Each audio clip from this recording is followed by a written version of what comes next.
Okay, so day one, December 1st, we're kicking it off with something that I've actually just done a bit of a review with Joel from Whisky Loot as well. So if you are part of the advanced box, you probably saw our little webinar that we did when we did the Japanese whiskey box, which was only November, so last month.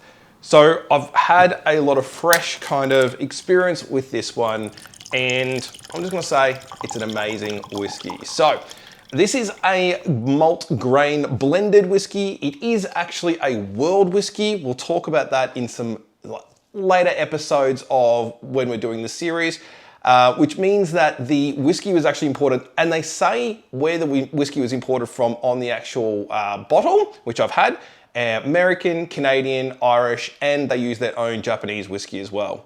Most of that whiskey is imported around the 3 to 4 years of age. And then they actually then age it a little bit longer in Mizunara cask for another 3-ish years. So you're looking around 7 to 8-ish years for what this blend is. Huge, obviously, most people want to see a 12-year-old minimum. You don't need that when it comes to blended Japanese whiskey, especially when these guys are master blenders. They do some amazing things with their blending skills over there. Now, Ichiro's is a very hard distillery to get into. You can't do tours unless you know someone from the industry. You've got to book way in advance. They don't really do too many of them anyway. So it's one of those things, if you kind of can reach out, it would be amazing to go to. I've never been to it. I would love, love, love to go to it. It's a couple of hours out of Tokyo, but apparently it's well worth it. Just had some friends pay a visit and they absolutely loved it. So I actually did a review on this back in 2020 and I just watched it about 10 minutes ago just to kind of see what it was like. And one of the things I got was huge banana hit where I didn't get that last week when I was doing the video with Joel. So one of the reasons why could be a couple of reasons. One, it's nearly 3 years ago. My palate's changed, my experience changed. What I'm looking for in whiskey has completely changed.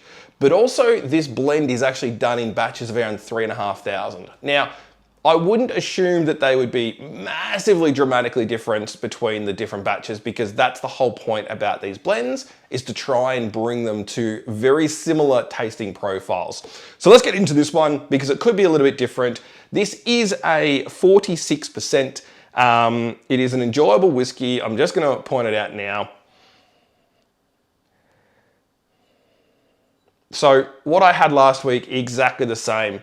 Getting sweetness of honey coming through, some stone fruits like peaches, but do I get that banana? You know what? Now watching that video and like really focusing on it, I'm probably picking up a little bit more of the banana than what I did last week.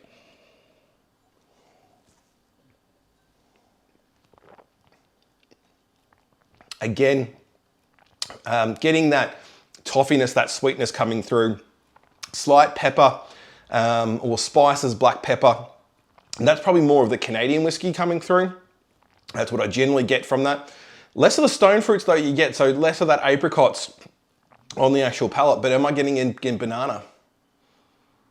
No banana on the taste of it at all. And I think back in 2020 when I did a review, again, here's the link. I think I was getting a lot of banana on the actual palate, but I'm not getting that. This is a really gentle whiskey. It does linger. The flavor's still there. A little bit more of that pepper coming through. This is an amazing, amazing whiskey. Now, we've got beautiful weather today. This is not gonna be kept in this glass in here.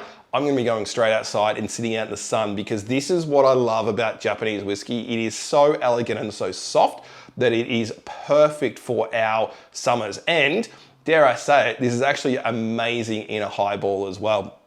So if you haven't tried a highball yet, use some beautiful Japanese whiskey for that, and this is definitely one of them. Price point, look, I got my original bottle back in 2020 around $99. I think they're around the $150 mark. Do I see value in that? Yes, I still do for Japanese whiskey. Again, it's world whiskey, comes from Japan, but I do see value in what this one is.